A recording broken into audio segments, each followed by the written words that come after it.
For me, creativity or writing or storytelling is expressing myself. As an individual with ideas, with opinions, with thoughts, I think it is important to have a voice. And I remember a very famous Urdu nazm by Faiz Ahmad Faiz, which goes like, Bol ke lab azad hain tere. So the words are free, and I think as individuals, we should have the right to express ourselves. So I think that is the definition of creativity to me.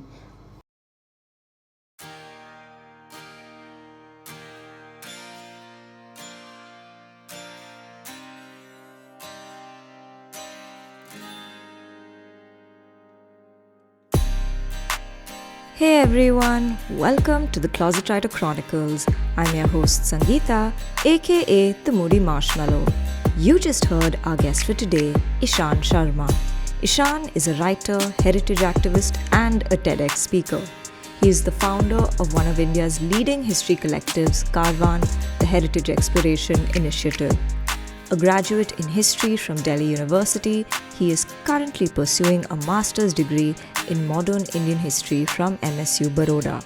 Eshan is also currently working on a book project on the new wave in Indian cinema. Before we move into the conversation, I want to give a quick shout out to Zencaster, Podcasting Made Easy.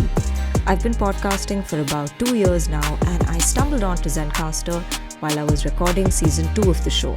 Though I only use the audio recording version, they have a video recording feature as well, and you can now edit your episodes on the platform. If you're a podcaster looking for an all-in-one podcast workstation, then check out Zencaster. You'll find a special offer link in the description of this episode, for which you'll get 30% off by using the code ClosetWriter. Now let's tune in to hear about Eshan's journey with writing, history, Karwaan Heritage, and more. Hi everyone, welcome to the Closet Writer Chronicles. This week I have with me Eshan Sharma. Welcome to the show, Eshan. It is so good to finally have you here. Thank you so much, Sangeeta. It's an honor to be here. No, not at all. I'm glad we could, finally sit down and have this conversation. As I mentioned in your intro, you are a history student, you're an aspiring historian, and of course, Karwan Heritage, the wonderful work you're doing.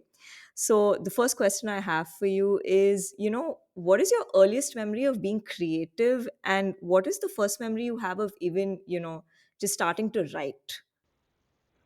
So I think I get this from my family. My both my grandparents, as in the paternal and the maternal grandfather, were writers, and I think my parents are academicians and scientists, so they also write their research. So I don't know. I think it's genetic almost. It's in the genes. It's in the blood that. I grew up reading a lot of Urdu poets actually because my grandfather was a fan of Urdu sher o shairi. So I grew up in that kind of environment, and that kind of helped me um, shape my own trajectory in some senses. So the earliest memory of me being creative is, uh, I think, painting and those competitions in school. And I was pretty good at that, I believe. I want to believe that. I won a few prizes here and there, but yeah, that was the first, uh, the seeds were sown there in the school. And then I wrote my first book when I was 17 in 2017. I was still in school, I think class 11th. So that's again the first, that stamp lag gaya on being a writer. So, okay, that's really cool. And I want to really come to the book later on in the conversation because I found that really fascinating that you actually got yourself published at age 17. But then, how did your interest in history begin and when did you kind of take the decision that you wanted to actually professionally pursue this? Because it's not necessarily a very conventional career choice in most cases. So then, how did you kind of decide that for yourself? I think again, if I go back in my childhood, when I was 8 or 9, which was 2008 or 9, YouTube was pretty young at that time. YouTube was very new in India, And my grandfather wanted me to always play him, you know, play him the old songs from YouTube to him, and he was just there, and he liked them. Through that, I started listening to old Hindi film music from 1930s, KL Saigal, or 1940s Noor Jahaan, or Talat Mahmood, and other kind of things that the oldies wanted me to play on YouTube. Uh, from that, you know, I went on asking my grandfather, okay, you tell me about this actor. Who is this? Do you know where he is now or where they are now?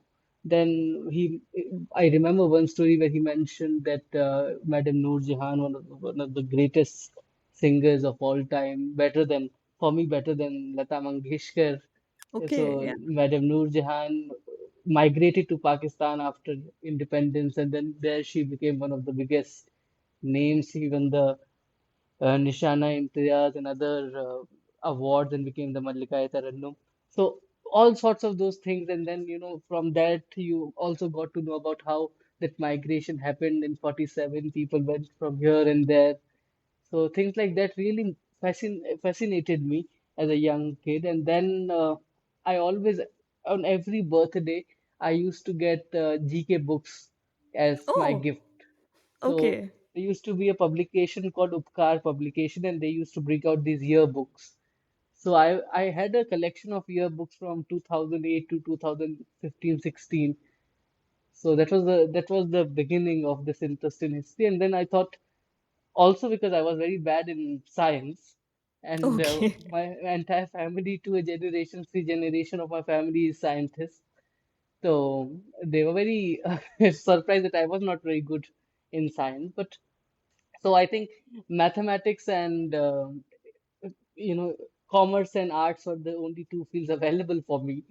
I was very bad at maths as well, so that left me with no choice but humanities. So I essentially wanted to get into political science and become a politician or something like that. But Okay. I couldn't get good marks in class 12th. I was very bad in academics. And uh, at that time, Delhi University had this cutoff system. Yeah. If you are 98, you get this college. If you are 92, you get this college. Now it's more of a competitive exam kind of an admission process. Earlier it was not so. So I had 89%, which was fairly good at that time. Now it's very less if you compare it to today's standards. But I got into history, and Hindi में you say कि मरता क्या ना करता. So, if you have no option, then you try to make the best of what you have got. So that's what I did. And that's how my real passion into history kind of started emerging in a big way Oh.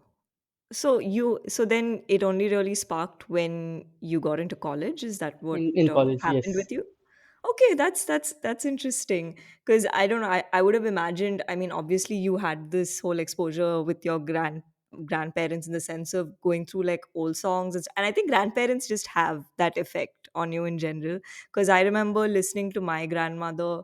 Like she'd share stories about because she used to live in Trivandrum in Kerala, and she tell me stories of what partition was like for them because they were so far away from it, but what it was like hearing the news. And she'd be going to like because she went to a convent school, and the news there, how people would be talking about different things and the salt march. And so it's really fascinating to kind of hear about these things from like people who've actually lived through that time and kind of get those different influences. In fact, she was a student of history, so it's really cool that you kind of had those experiences for sure.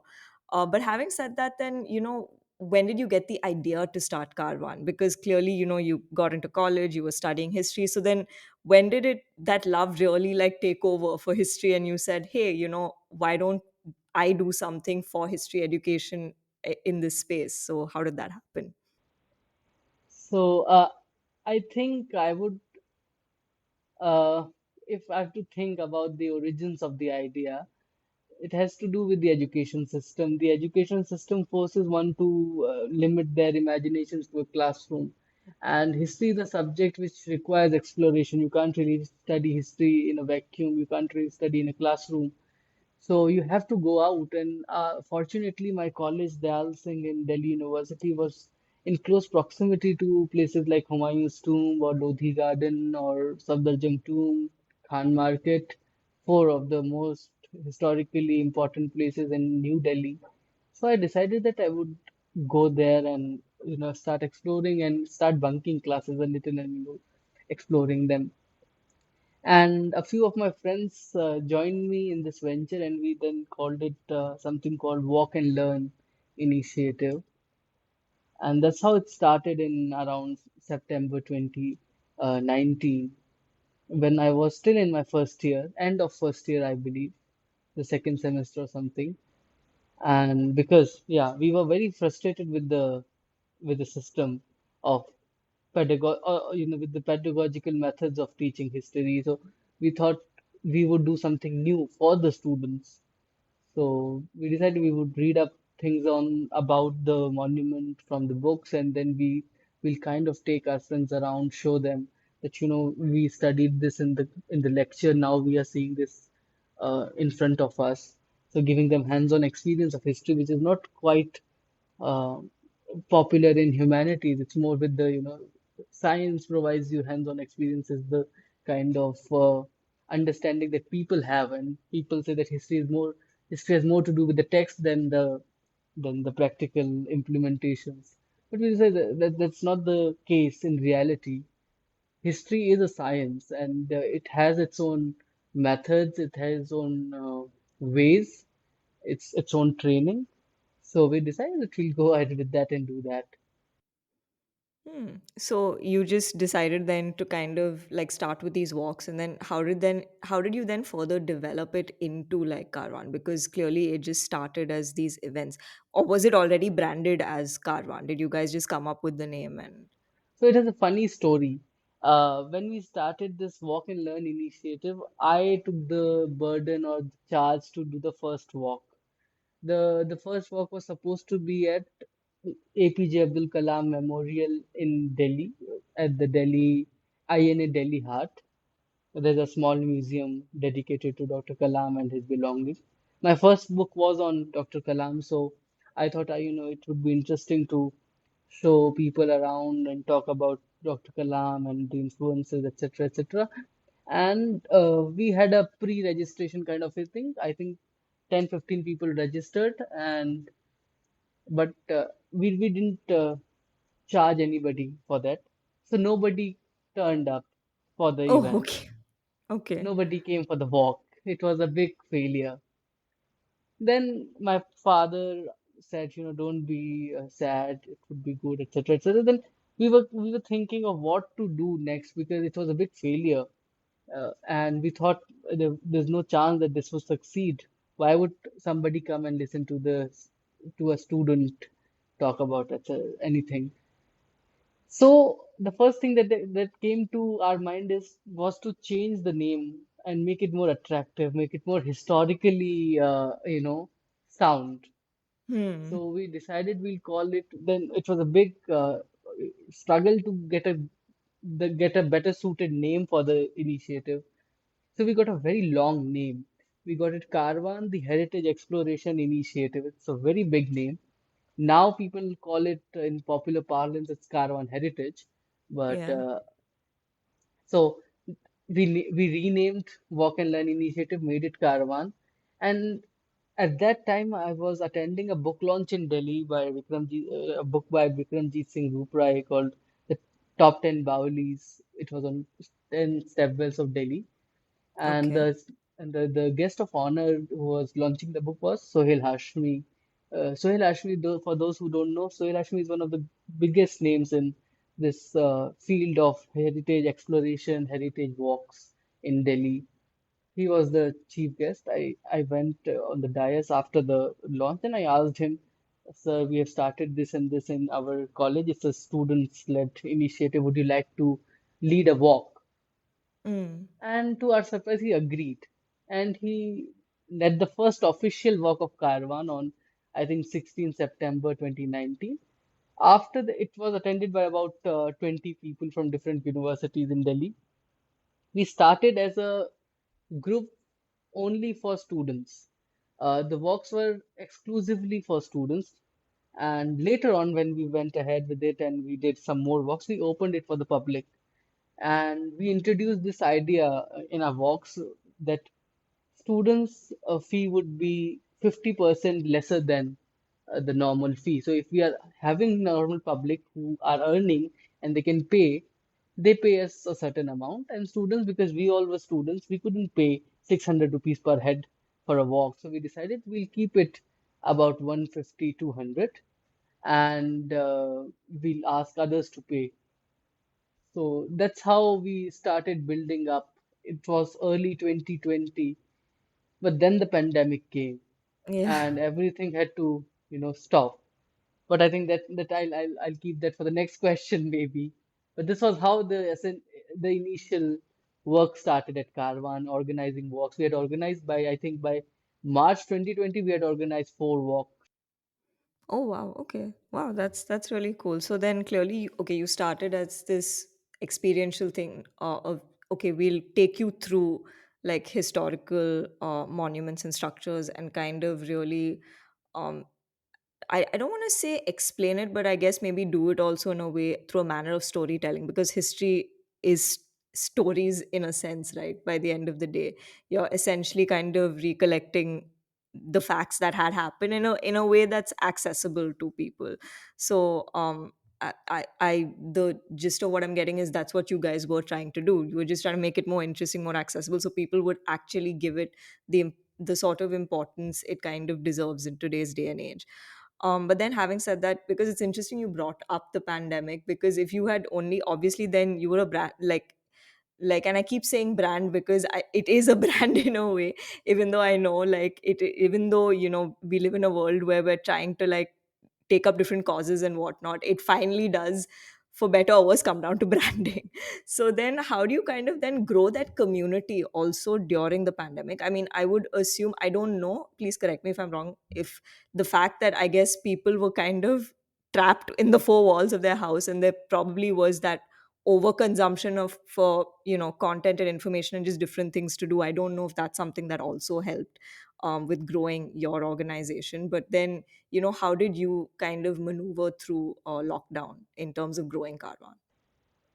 So it was early pandemic, March, April, yes, March end and April, the beginning of April 2020, when the government announced a 18-day lockdown, 18-day preventive lockdown. And so we were trapped, of course, we were trapped in the four walls, within the four walls of our house, and we didn't know what was going on.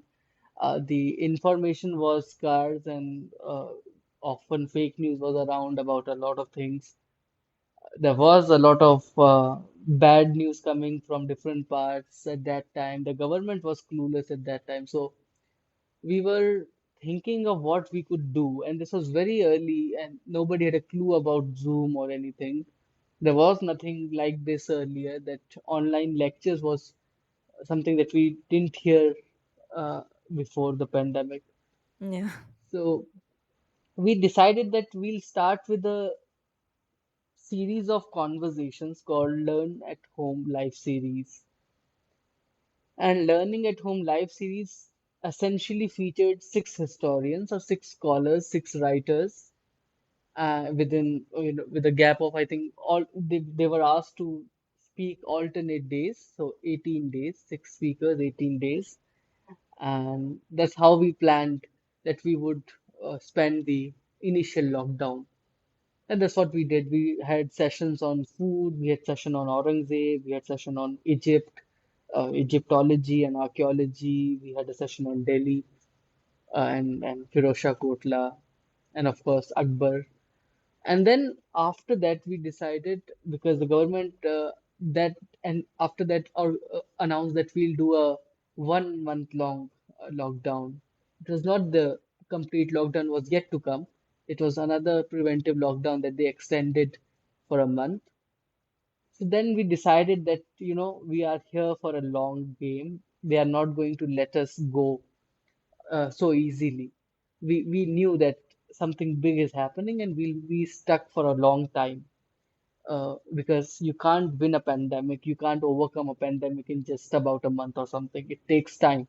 That's what bubonic plague taught us in Yeah. history. That's what other the history of pandemics. And there's a brilliant book by Chinmay Tumbe on the history of pandemics that came out around that time. So we had this idea that it's going to be a long thing. Then we decided that we'll start something called the Karwaan History Online Festival, and we invited about 62 historians to engage with the crowd on Facebook. Oh, Facebook wow. became a medium, and we used to share our Facebook passwords and IDs to the because there was no Zoom. We didn't know how we can go live with historians. So we would ask them to log in through our profile, the Caravan profile, and go. We used to ask them to go live from their desktops. It created a lot of it presented a technical challenge, of course, but it created a lot of news among people who were really tired of listening to news, and they were interested in listening to something scholarly that would divert their minds from the bad news and would also enrich their understanding of the past.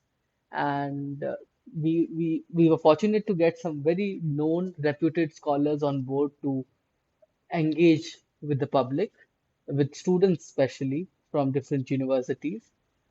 And from there, we started building this quote unquote brand of Caravan and featuring these online conversations. And we wanted them to be made available for free. We didn't want to charge anything for these things because these were helping us, and we thought if they are helping us in this pandemic, I think this would help a lot of other people who were struggling at that time. And this was the first wave, which was strange because it was new. It was not as dangerous as the second wave that followed or the Yeah. third wave, Yeah. but this really helped us in that sense psychologically. Yeah, no, for sure. And I think it's cool you kind of found that niche for yourselves, right? In terms of being able to expand. And I think also maybe because I don't know if it was already in the plan for you guys that if you just wanted to stick with the sort of the walk and learn experiences, or I don't know, did you guys had you already thought about that? Oh, we'd also want to like talk about other things like say the history of food or like cinema, because you guys have a book club now, there is a cinema archive. Were those things you kind of thought that you might branch out into, or was that something that just organically happened? So, along with the walks, we were doing Karwan Baithaks online before the pandemic. Okay. We always had this idea that, if we want to understand the past, heritage work is one way, it's not the only way. So, we have to, of course, explore. And we asked a few people. So, Sohail Hashmi did a brilliant session on cities, history of cities, and how cities emerged in Lodi Garden, which was just if you cross the road, you reach the Lodi Gardens. That's how close our college and Lodi Garden is. So it's just across the road. And we hosted Manimugdha Sharma to talk about Akbar, who we approached after the pandemic to deliver two more sessions. So that's how this was all planned, but these online lectures was never planned. It was Yeah. something that came up. Hmm. Okay. Oh, okay. And because also, I mean, when I was going through like your Instagram page and stuff, I mean, you've also done a lot of interviews with renowned historians and, other well-known people. Again, was that something that just organically happened during lockdown, or, what was that like in terms of doing the Insta lives and stuff? Because that was also really new at that time. I know it was very new and we were all struggling. We didn't know about Zoom, so we used to do these on a platform called StreamYard, which Yeah. was a free, video streaming software. And we were trying to find avenues where we could explore. And this was pandemic really became an opportunity for us to explore the ways we can promote public history because we were all Hmm. concerned as history students. It's part of our training that we are made to understand the role of a historian or a history student in society, When society is being divided into these divisive narratives about the past, it's our duty that we present an academic point of view, which people might not agree with, but it's the academia, and the historians do it for it professionally. It's part of their job. So we decided that we'll call up our historians who have inspired us, scholars that we have read in our BA course, and the books that we were reading, we would just invite them. So I think as of now, we have hosted more than 400 scholars on our platform. Yeah. All are available for free. And after the pandemic, we started doing these offline lectures also, which are also free for all, in Delhi and in Bombay. And we are trying to expand to different cities now to take that online format, because people are now exhausted with this online content. People don't like Yeah, to yeah. watch online. They might listen to a podcast like this, but they won't watch a YouTube video. So we Yeah, decided not we'll as much. go not as much, yes, because it's the fatigue, the YouTube fatigue that happened after pandemic. So we decided we'll limit the online discussions, but we'll increase this number of our offline lectures. Okay. Wow, that's cool. So then, how did you guys come up with like the book club then? Was that something that happened later on, or was that also something that you guys had before? As I say, I love and my team love experimenting. So Which is when we, amazing. yeah, we keep on thinking of new things of how we can engage the public, because promoting public history is one thing, but you have to also engage with the public. You can't just Exactly. really Yeah. go on preaching that you are wrong, you don't know anything. That's something that a lot of people do, but uh, we thought that it is interesting and it's necessary that we also get to interact with people and create a community where people are eager to learn new things, and things that might contradict their own thinking and opinions, but also a space where they can freely express their opinions. So we started with this book club first. It was inaugurated by Professor Romila Thapar, who is one of our greatest scholars on ancient India, early India. So we did the first session of that was on the importance of dissent, and how on her book called Voices of Dissent that came out, I think, 2020. Mm-hmm. So that's how we wanted to create a platform for not just like-minded people, but people who are interested to learn and to debate and to discuss. And because I am interested as a scholar, as a history student, I'm interested in the history of cinema. And cinema is a medium that, because of my grandfather, of course, and his interest in music, I found my interest in cinema. I decided that I'll create and my team would create this club where we would exchange our notes on cinema, what we are watching, what we should watch, and also invite filmmakers over and have conversations with them. Because as an audience, it's always fascinating to see who made the film and to share our views with the filmmaker. And it's a rare opportunity for Yeah. people who are regular viewers. They don't get to meet filmmakers as easily. So we thought we would use the platform to bridge that gap as well, between scholars, between filmmakers, between practitioners and the consumer. So the Yeah. practitioner or the filmmaker and the consumer, there should be direct dialogue. So this became a platform for that.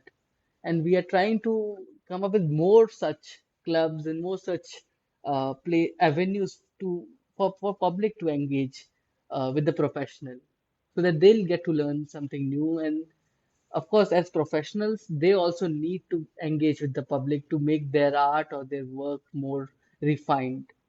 Yeah. No, that's amazing because earlier on the show, so I had this guest Anisha Palat, who studied art history, and she just finished her PhD, and she was talking about her dissertation, which was on the representation of the cow in contemporary Indian art and its relationship with caste and whatnot, which was really fascinating. And of course, we ended up talking about things like, other books like, say, Tale of the Horse, right, by Yashaswini Chandra. Then earlier I had Sadaf Hussain, who was on MasterChef, and he's huge on food history with Forgotten Foods, Dastane, Dastarkhan. So, it's so fascinating, I think, especially today, to see how history is actually coming out in literature and in various other forms, be it, with podcasts, with books. I think, like, say, A Lady Doctors, or Soni Chattopadhyay's latest book, right, on lady athletes. Anand Ranganathan and his wife are coming out with a book on Indian scientists. So it's real. And of course, P.Sainath's The Last Heroes. So it's really cool to kind of see history being presented in such an accessible way and an interesting way to, the public today. But having said that, you mentioned about the role of a historian, and how it's, according, in your opinion, of course, that, it's to provide an academic overview of, things. But having said that, then, say, in today's day and age, how would you really think, what do you really think the role of a historian is? Because, considering, would you say, like, people are not as interested in history because it's not as accessible? So, how do you kind of look at that? So there is an increased interest in the past, no doubt about this. People are really interested, but what they are really interested in is more of a mythified version of the past, where people are looking to find pride in their identities and they are trying to legitimize that pride in the past. For example, a glorious Hindu history, a glorious Islamic history, a glorious Christian history, etc., etc. And this is happening all over the world.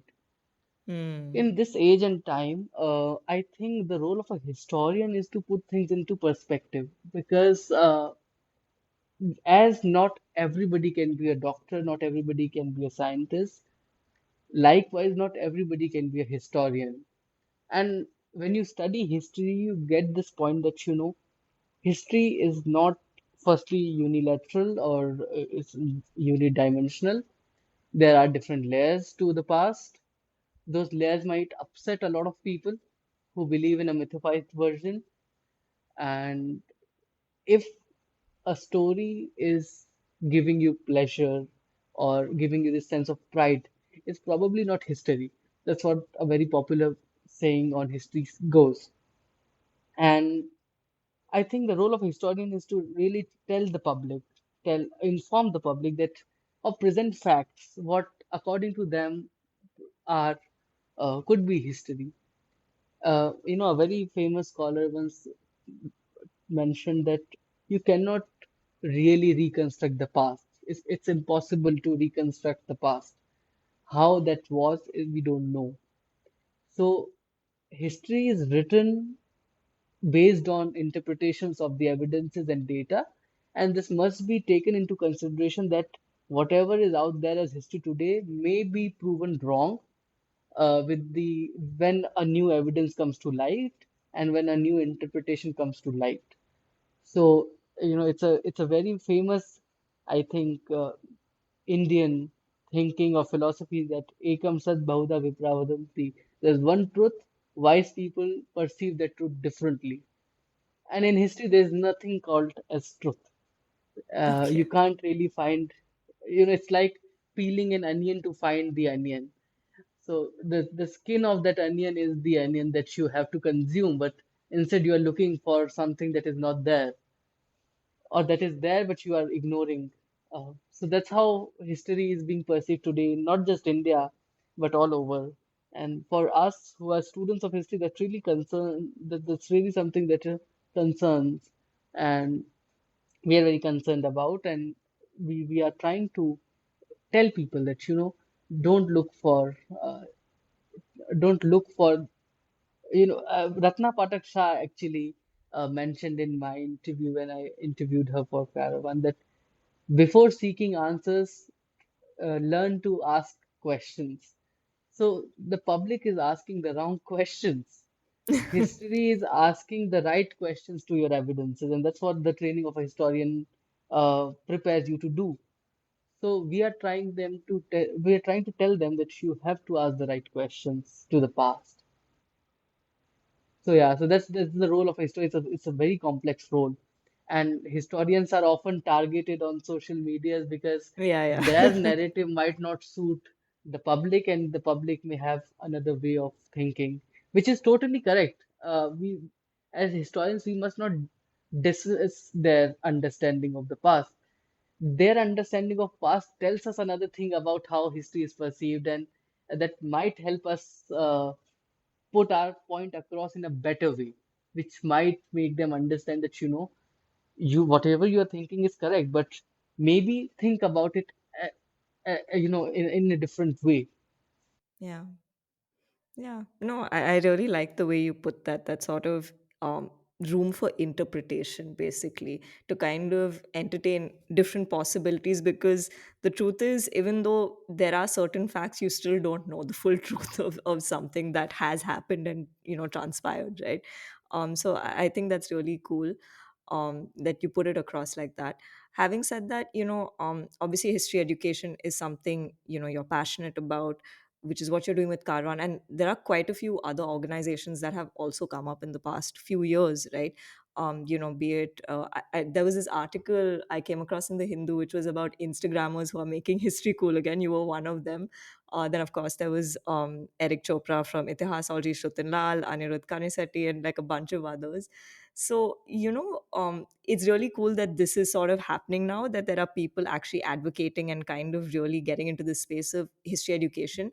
But what do you think can really change in terms of history education, especially, I guess, when it comes to maybe schools, colleges, because that's actually where the seed is planted, right? Because I know for me, while growing up, it's really funny. So my first exposure to history was through my grandmother, because she would tell me these stories about growing up in pre-independent India and what it was like having the whole independence struggle, but more from like a Kerala perspective, from where she was. But because her father, I think, would travel a lot and stuff, like she had a more holistic overview of certain things. So for me, that's my first memory. And then I remember going to school, and then it was so dry, and I just couldn't take to it the same way, like I would take to it the way my grandmother would, like, tell me stories about different things. So what do you think can be done to, I guess, improve history education, or just to make it easier, I guess, for students or just people in general? I think we need to make corrections or improvements in the primary education, because that's where the seeds are sown, so to say, of history or understanding of history. A lot of people, majority of them, leave history after class 10, because till then you are you know it's compulsory to study history. After that, you make a decision that you want to go into the sciences or commerce or history, humanities. Within humanities, you try to go into political science or sociology or history, etc. So what we need to do is we have to uh, improve the education system class 10 till class 10, and improve the way history is taught. We have to introduce activities that engages students and into questioning about what they understand, because what we are trying to do here is we have more focus. Our focus is on examinations. We want to get good marks. We want to excel in the report cards. But what is going in the in the mind and the brain is we're not bothered, because till then you just need to get good marks in order to get into the sciences. That's what the Indian ecosystem has become. But the scientists now, after so many years of leaving history, they try to tell you, what historians are saying is wrong, but what I'm saying is correct. That's what happens when you do not study history correctly till class 10. So what we really need to do is to introduce activities that invite students to engage. For example, organizing heritage walks. I don't know if there was ever this thing or concept of heritage walk when I was growing up, and when I was in school. They used to take us on a picnic to a zoo, or to somewhere, to a park. but they would never take us to a historical monument or a museum. So taking students to museums, taking students to a heritage walk really make this boring, dull subject, which is for people. If I ask you what you understand of history, I think three things that comes to mind is kings, battles, and dates. These are Yeah. things that whenever you think of history, it's that pops up. But why? So why don't you think that I was taught the history of food, where samosa came from, or how tea was introduced to India, or uh, the kurta that I'm wearing, how this came to be? Because the swing was never part of Indian culture. It was always unstitched cloths in India. A blouse were introduced very late in history. Then how things came up, the chair that I'm sitting on, when did this came up in the chronology? How did we how did we come to this point from sitting on the stone to sitting on a mat, sitting on a tables, etc.? Who decided how things would be? Or if Harappans, what did Harappans eat? How did Harappans live? These are the questions that would excite a young mind. I'm happy to see very young writers, people of my generation, your generation, uh, writing about writing children literature now. People like I was reading, uh, I think it's Nikhil Gulati, if I'm not wrong, People of the Indus. It's a Oh, brilliant, yeah. it's a Yeah, brilliant yeah. graphic book on to introduce young people to Indus. And then I think Yuval Noah Harari made another graphic novel on Homo sapiens. Sapiens. Yeah, yeah. Then I recently read a graphic novel on Mahatma Gandhi. These were the things that were missing for us. Amar Chitra Katha was a big, was a big thing, and it was really a window, an interesting window. We really need to introduce those as well in schools and engage the young minds. Don't think of them as dumb people who don't understand. They are the people who would vote to elect a government after a few years. They are the people who are, you have to train them to think critically. So we have to engage more in that age slot. After that, it's more or less, it's more or less, you really can't do anything after 10th because people have chosen or their parents have chosen their career paths, and they would listen to history on a reel or somewhere, on a WhatsApp text, and they would Yeah. believe in it. So yeah, so we have to make changes in the education system. It's very necessary. Yeah. No, I completely agree with you on that. Um, but yeah, I mean, hopefully, I mean, I think with more educators coming in, hopefully we will slowly but surely see some positive change there. But yeah, like coming back to writing, so and the book that you had written, which, as you mentioned, was on APJ Abdul Kalam, and it's called The Teacher I Never Met. Came out when you were 17, and I believe you spent a couple of years, I think about 6 years or so, researching and writing it. So how does that happen? Like, so you must have been what, like literally 11 years old when this thought came to you. How does that happen to an 11-year-old child who wakes up and says, I want to write a book? And that too on like, and that too like non-fiction on APJ Abdul Kalam. Please take us through that journey. So it was, I think, 2012, April 2012 or something, when Dr. APJ Abdul Kalam, the former president, visited IIT Kanpur, where I used to live. So he visited the institute, and it was the Golden Jubilee celebrations. And we were all invited. We were studying in campus school, which was a campus school inside IIT for the kids of IIT Kanpur. We were students there, and we were as part of that ceremony that was taking place in the institute. We were invited to attend the ceremony because Dr. Kalam was very close to young kids, and he wanted to interact with young people. So I didn't know about that. I took a day off from school and I was enjoying. I didn't know that my friends were getting to meet APJ Abdul Kalam. But I don't know how, and suddenly we all I really asked my parents to take me to the auditorium to see Dr. Kalam. And I recorded a video also. I still have that video on my phone. It's on a it's in a very bad quality.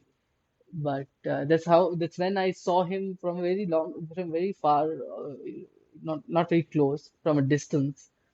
And you know, not exaggerating, I really felt the rays radiating.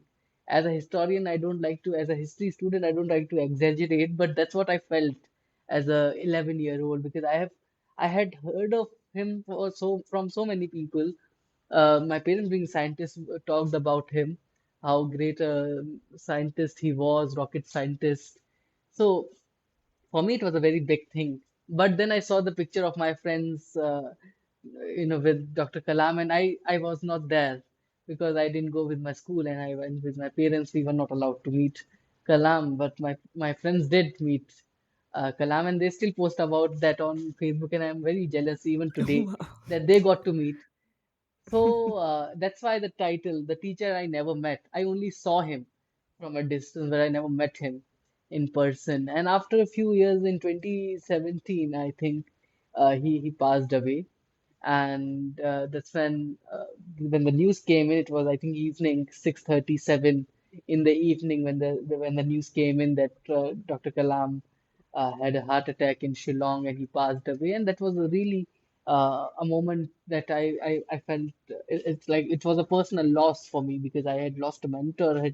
I had grew up listening to his lectures and his engagements with young kids, and it really inspired me to that's I think that he was one of the reasons why I wanted to get into politics, or I wanted to get into policy making, because uh, he always asked young people to get into policy making in all his lectures if you listen.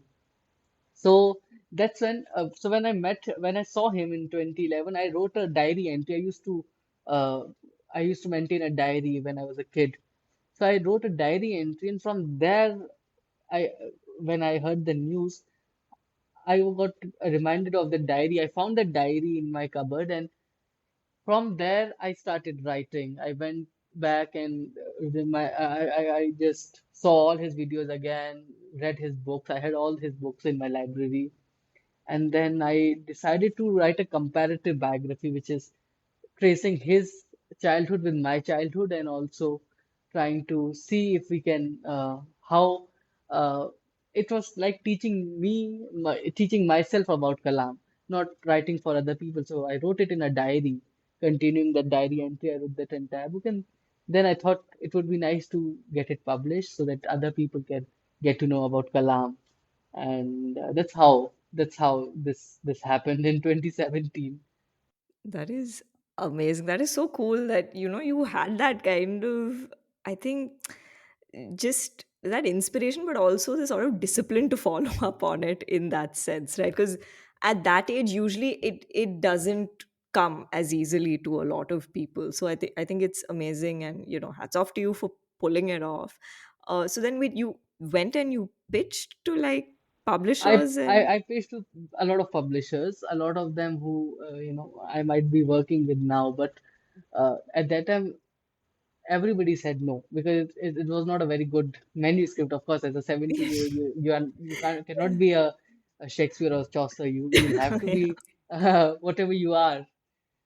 So I then decided that I would self-publish it with a much unknown publisher. I think he's still unknown, that publisher.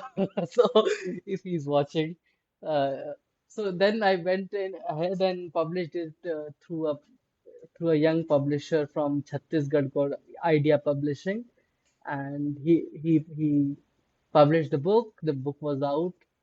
It was well received, and I think now it is one of the suggestive readings for class 12 in Goa board.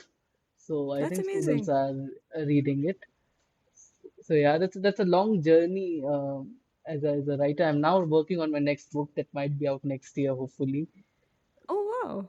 What is that Yeah, about, if I may ask? it's about the history, some part of. the history of Indian cinema, which I Oh wow, can't okay. tell you right No, now, no, but that's fine. That's fine. That's fine. I hope Okay, that you'll a invite me book. to another episode where we I can would explore. love to. I would love to. Maybe we can do a panel discussion with you. And we also had Pratyush Parashuraman last season, who's also writing a book on Indian cinema. He's a film critic, culture critic. So I think it'd be cool to actually do a session with both of you. Actually, so we will keep that in mind for sure. I think putting that out there right now. Yeah. But yeah, no, but it's amazing that you are kind of, and it's two things you love, it's cinema and it's history, so I think what more could you ask for, right? So yeah, do keep us posted when the book is out. Would love to pick it up and read for sure. um but yeah, you also contribute for The Wire, and you used to write for Youth Ki Awaaz and a bunch of other places. So then, when did you kind of figure that, oh, I can also maybe do this? Because yes, you are a history student, and you're not kind of just limiting yourself there. You're also like contributing like thought pieces. I read your piece on hypermasculinity in Indian cinema. So that, I mean, there is a lot of history in that article, what you've tried to weave in, but it's really cool that you're kind of putting out thought pieces like this. So when did you think that, oh, this is something I could do too? Uh, I think it has more to do with my family and the way I was brought up. Thanks to my parents and my grandparents, that I grew up in this whole academic family where we were asked to read, we were asked to write, and we did it with a lot of fun. Actually, we were not forced. It was something that we were all interested in, and discussions on history, discussions on cinema were all part of uh, the growing up process. And when I decided that I would go into this whole politics and political science journey in class 11th, I wanted to be an IAS officer or a politician. That was the Oh, two wow. career options that I wanted to explore. And I had met a lot of politicians by then, thanks to I would call it a privilege, or it's the privilege of being in an institution that invited a lot of people, and I got to meet. So that's a privilege. That's not something that I earned. That was something that I was presented with. So this is the kind of background. But then I thought it is important to also think. If you want to get into something, you have to be a good thinker. You have to think about what is going on. And Youth Ki Awaaz, which was a citizen journalism platform, that became a starting point or a career launcher of some sort for me to express what I was thinking. I wrote a lot of articles there. I think they are still there on the Youth Ki Awaaz platform. And recently, because as scholars, as history students, we cannot always write academic papers. Sometimes we Fair. also have to reflect on the society that we live in, and that's again a role of a history student and historian, that you reflect on the contemporary society using your insights on the past. So if you read any of my article, I always try to connect it with the past and try to bridge a try to see if there are reflections of the past on the present, and that's what history truly is. That uh, I read a I read a quote by R.G. Collingwood in his book called On History, that a past that a historian studies is not a dead past. It is all around us. We live in the past. We always think of the past. So that pushed me to write about the contemporary society and reflect on what is happening today. So when the government decided that they would change the NCRT books and introduce other kind of syllabus, history syllabus, I wrote a piece called towards towards a medieval understanding of the past, where I said, we are going to theology rather than history, and that's what that happened earlier also in history. I gave a few examples, and yeah, The Wire, Quint. I write for different organizations as a freelancer, of course, to express what I'm thinking, and so that people may agree or disagree. That's up to them, but it's important to have a voice, and that's for everybody out there. Have your own voice, and have the courage to express it. Yeah.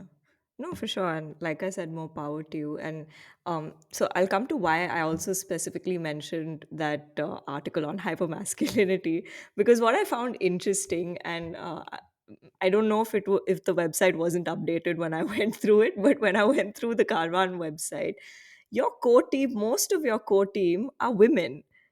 I think you were the only guy I found. Like, please correct me if I'm wrong, but that's literally when I went through the website.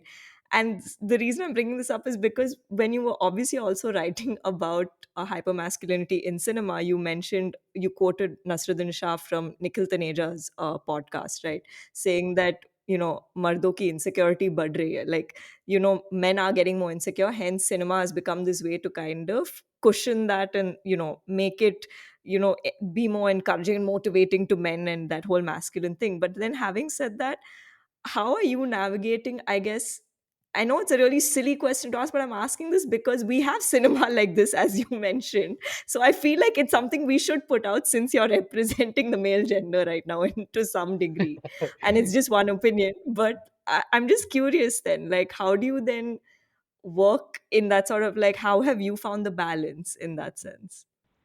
So, there's a great gender disparity in Karwaan. Yeah, there are We, more women than men. I yes, figured. So I was yes, like, wow, this is a first. yes, yes, yes. It's only me and Anuru, or two of us who are, male, and others are female in our team, and it's brilliant. I think women are better than men in many, many senses, and that's what I think biology also says now. But it's brilliant, and we don't really see the gender. We see the kind of work they put out, and Yeah. we also have other people. I think one of us, we have one men in the volunteering also, and others are of course Okay. women. But I think they are better researchers. They are brilliant. Our team is, I think, I'm very proud of my team and what they do. But coming to the question of this whole masculinity, uh, since for the last 10, 15 years, there's a growth in this kind of hyper masculinity in the society. People are trying to be violent to prove how manly they are, and this is kind of dangerous. This is becoming dangerous. We are living in an overheated time where humor is not uh, taken as humor, but as offense. Yeah. Uh, we see a lot of news of mob lynchings happening, killings happening, crime is on the rise. These are things that is happening in the society, and in this society, in this political, socio-political situation, if we are getting films like Animal or Kabir Singh or film like RRR, which is RRR on front value is not about masculinity. It's more about, Yeah. but in the depiction of the men as saviors Or a is another, pushpa. or Pushpa again, which somebody said that it's about the Dalit man coming up, but it's not really that. It's more, if you have to go deeper. Dalit man coming up is something in court or other films, that they never talk about. Uh, I think it is important to understand that cinema really plays a big role in our society, because cinema is the most influential medium. Hitler used it to propagate Nazism in Germany. America used it to promote war, Vietnam War and others, that happened. And then other countries made films on Vietnam to talk about American imperialism. And then the French New Wave come in that challenged this whole notion of American capitalism. So, using those understanding, I thought that it would be interesting to see this whole concept of hypermasculinity, because it really is there. And yeah, that's why I think I wrote that piece, and uh, that's something that people have worked on. Yeah. So, yeah, No. No, but I think it's really cool that you have so many women working in your organization, and there's yeah, no it is like women empowerment, huh? So, yeah, men need empowerment in the team. So, but yeah, no, we really like it, and we want to keep it like this. This is the best team, and we require other people also to come in. All sorts of people should come in. Yeah, yeah, no, no, of course. I mean, definitely it is also to do with ability and skill. But I was just, because when I was going through a website, I was just so amazed. There's so many women who are on this team. And I was so happy to see that. But like, it's just really cool that, you have that sort of work environment in place, right? And structure where it is equitable in a sense. So it's pretty cool you're doing that. So more power to you guys. Um, and yeah, so for some, and we're kind of now coming towards the end, hopefully I will not keep you further. But so first thing is, for anyone who is interested in history then, but is possibly intimidated by it or thinks it's too dry, what are, I guess, some resources you would recommend for people to just start off with? I would recommend them to watch good cinema. Not Jodha Akbar or films like that. But films like if you have to watch on partition, watch a film like Garam Hawa by M.S. Sathyu, or Schindler's List was often talked about a few months back on the on the genocide or the that happened with the Jews in Germany. Then there is a Netflix documentary, World War II in Color. It's a fascinating documentary on World War II. And films like All Quiet on the Western Front, and there are so many films now on historical wars and battles. But that again is something that already talked about. That when we think of history, we think of war. So we have to go beyond that. The other resource for people who are interested who want to get interested into history is graphic novels. I love graphic novels. Thanks to these manga comics and others that were introduced to India a few years ago, and there's a whole there's a increased interest in these kind of animated novels and animated shows. I can recommend you hundreds of uh, films by Studio Ghibli. Yeah, oh yeah, lovely. Brilliant, Death Note and so many more that you can watch. They might Death not Note is interest not you. history though. No, it's not history. That's what I'm getting into. That won't interest you into history directly, but that might interest you in graphic novels later on. And you Ah, can yeah, pick up okay, yeah. Nitin Gulati's People of the Indus, or that graphic novel on Mahatma Gandhi. Read Amar Chitra Katha. It's a brilliant introduction. That was my introduction to history as a kid. Read Amar Chitra Katha collection. And another, if you are interested in watching multimedia, which is YouTube videos, you can go for John Green's Crash Course on History. John Green is the person who wrote Fault in Our Stars, and I think he studied history professionally also. So he has a whole series of interesting crash course videos, animated videos, for you to these are 20 minutes long videos for you to understand different eras in the past. Then again, I would ask you to get some good games, board games. Uh, Okay. the, uh, I was just going through a game called Sashan. It's Oh, made by yeah, a yeah, I've heard of filmmaker called this. Anand Yeah, yeah, yeah. Gandhi. So it's a fascinating political game that forces you to think of elections and political history, how elections happen in India. Then you can, of course, if you are interested in that game, you can go ahead and read. So you have to find a catalyst that would force you to study history. Not directly. If you go looking for history directly, you would be bored in just 10 minutes. Find something which is not history but would force you to take interest in history. So that's why Studio Ghibli is a great, platform to start, and it's on Netflix. So people who watch Netflix may go and watch that. And even I think shows like Raja Rasoi or An Kahaniya, which was on Epic when I Mm, was growing yeah. up, that really fascinated me to food history.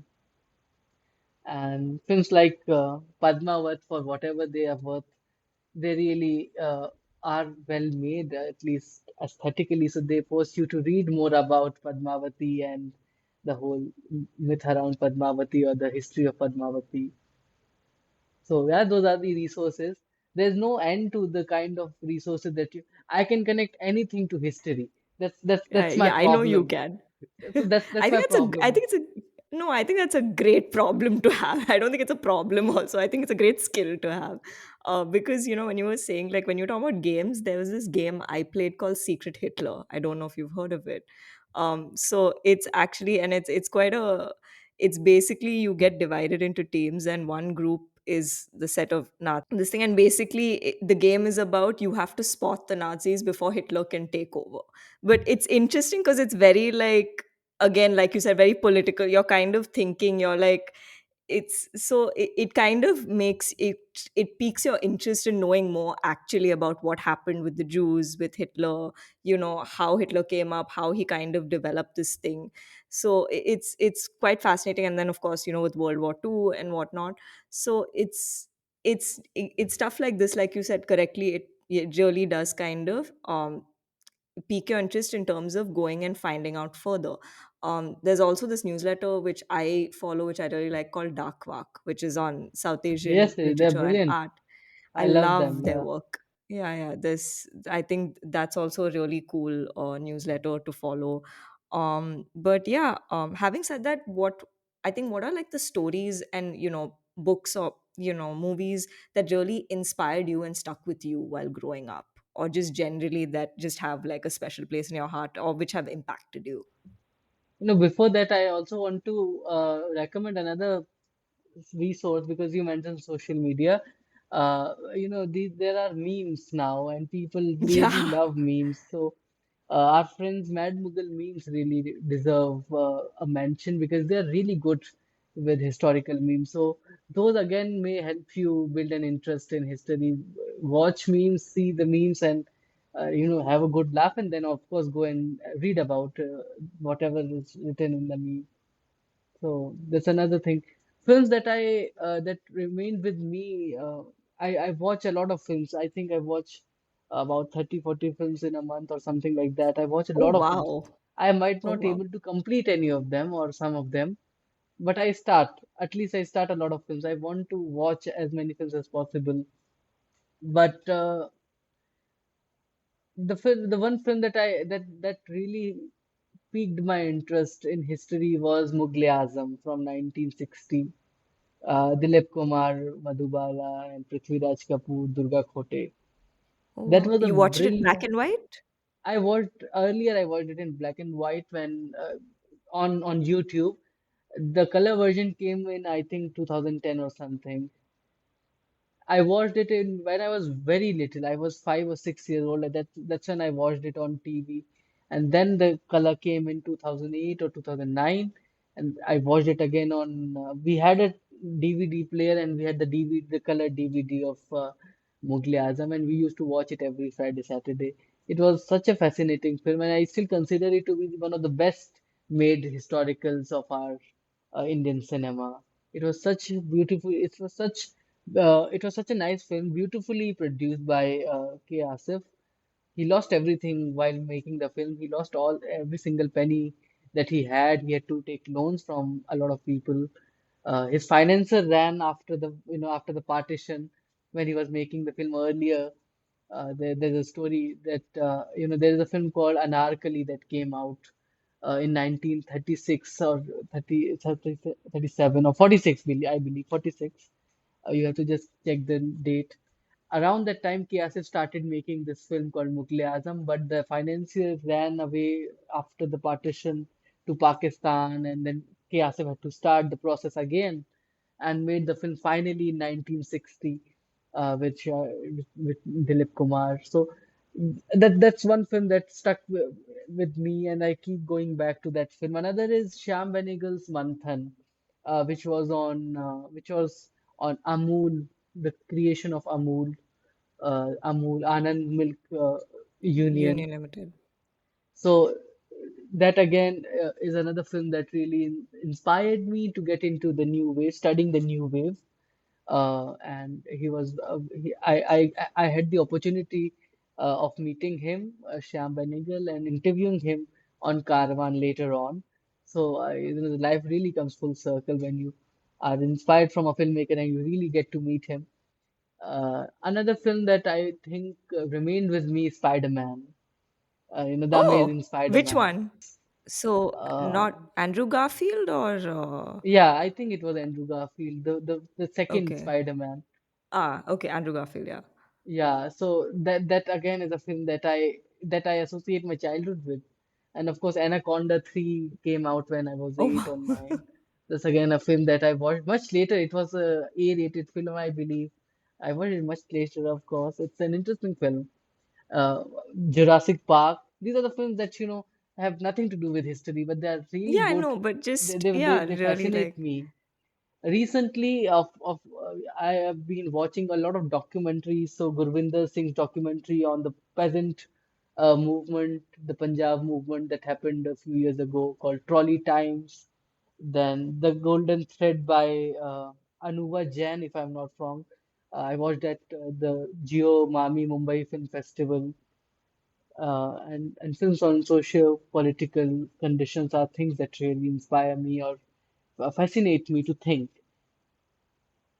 And on men, if you have to think of, the men, the hyper masculine or anything, I would any day go for Prakash Mehra's Zanjeer over anything, because Zanjeer is of, Amitabh Bachchan becoming the angry young man, or Saeed Akhtar Mirza's Albert Pinto को गुस्सा क्यों आता है, where Nasiruddin Shah is becoming the angry young man. So these are the two archetypes or the two characters of the angry young man, which are much better than today's angry young man. yeah. Yeah. Thank you for sharing, those lovely recommendations. Definitely going to check out the ones I haven't already.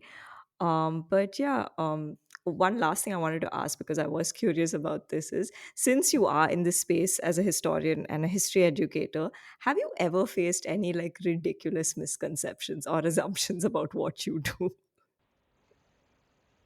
Uh, I was at a friend's place, and I think he would listen to this. He might be listening to the podcast right now. I His father asked me, "What do you do?" I say, "I study history. I write about the past." No, no, that is your hobby, but what do you do professionally? How do you Oh earn my money? These are the kind of things that you listen as a history student, as a historian in training. People don't take it as a profession. They think you are not working. You are academics is not a profession until you are a professor or something that you are teaching somewhere. So that a kind of thing, but misconceptions of history, I listen to it every day on WhatsApp and other things, where somebody would say that Anarkali did this, or Shah Jahan chopped off the hands, or samosas are Indians, it went outside, or for example, what were the myths? There are so many myths actually that you really I love those. I love those myths. I ask people to send me historical myths. Wow, interesting. Oh, I love how for a lot of these like professions, generally people who I interview with like unconventional, they're unconventional because I guess people just don't understand them. Where they say, it's like they're like, oh, but this is your hobby. What else do you do? That's like the most common thing I feel Yeah, like that yeah. has come up. But okay, but still more power to you and what you're doing. It's amazing. So I'll ask two questions. So first one is, what are your aspirations, personally, professionally, creatively, just, things you're looking forward to in the near or even distant future? In the near future, I'm looking to pass my exams, which starts tomorrow. But after that, I plan to get two of my books out next year, hopefully, fingers crossed. And I plan to we as a team in Karwaan plan to expand to different cities. We have in 23 we expanded to 7 cities. In 24 we try to expand it to at least 20, and have conversations, have walks in those cities. And we were the first to start walks in Kanpur, and we were the first among the first in Lucknow to start walks. In Mumbai, we started this Basuda's Bombay Walk in 23. So hopefully we'll expand those in different cities in 24. and to also promote history among public in a better way, to experiment more and more with new platforms coming up. There's a new platform called Clubhouse that came out in pandemic. So how can we do sessions there? Or there's a platform called, we are now trying to experiment with Reels as well, which is again taking up on social media. People want smaller content, crisp content. Then in distant future, I really want to be somebody who can work in this public history domain as as an academician, as a professor, or anything like that. So yeah, Wow, that's amazing. And maybe we'll see you in politics as well. Who knows? who knows if they offer me a Rajya Sabha seat, maybe. So, but not Lok Sabha. Yeah, no, but we never know, right? So fingers crossed. Let's just put all your manifestations out there today. But yeah, finally, what is a piece of advice or learning you'd like to share? Just something, you've kind of experienced and wish more people were aware of. So after every lecture, every conversation, I say a line. It has become a motto kind of a thing, that keep learning, keep reading, and keep thinking, because that's how you'll keep yourself sane in these insane times. This is an advice that I would give to everybody. Yes, very much needed advice, I think, in today's day and age. And on that note, we have now come to the end of this interview. Thank you so much for being here, Shan. I know you have exams starting tomorrow. So, everyone who's listening to this in the new year, you know what Ishan was like juggling between to do this interview. But no, thank you so much for doing this. It was lovely talking to you. I hope you had fun. Thank you so much, Sangeeta. Yes, it's fascinating to see these kind of, I listened to some of your podcast earlier, and you are doing something worthwhile, and this is something Oh, that must thank be you. done, of course, because these some of these conversations were really interesting, that talked about the commercial world, the materialistic world, or so to say, but also finding their own capsule of stillness, or whatever they want to call it, where they were trying to find their own voice. It's important, as I said, to have a voice of your own, and you have got an important voice in this domain of podcasting. I hope that you keep it up, and you keep inviting good people to have these conversations, because we really need to bring back the tradition of conversations. We have stopped talking to each other, and that's not what India was. India always, the culture of India was always to have conversations, vaad vivad, discussions and debates were the essential features of our culture, and we're losing them. So people like you are trying to keep that alive. So thank you so much for all the good work that you do with this podcast. Thank you so much. So that was my conversation with Ishan Sharma. It was so much fun talking to him about his journey with Karwaan Heritage, history, writing, and so much more.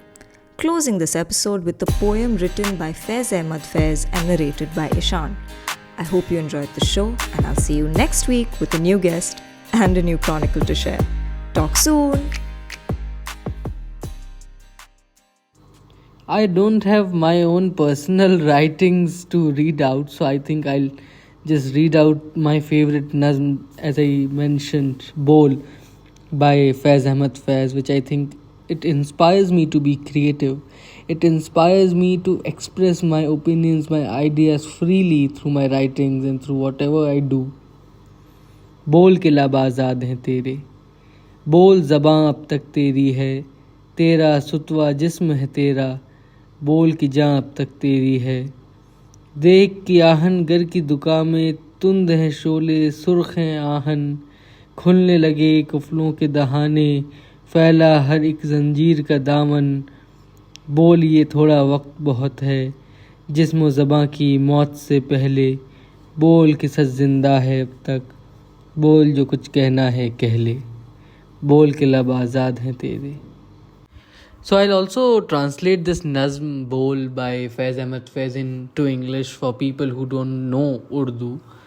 Speak, for your two lips are free. Speak, your tongue is still your own. This straight body still is yours. Speak, your life is still your own. See how in the blacksmith's forge flames leap high and steel glows red. Padlocks opening wide their jaws, every chain's embrace outspread. Time enough is the brief hour until body and tongue lie dead. Speak, for the truth is living yet. Speak whatever must be said. So, this is some part of the translation. It further goes, speak, this little time is plenty before the death of body and tongue. Speak, for truth is still alive. Speak, say whatever is to be said. बोल कि लब आज़ाद हैं तेरे.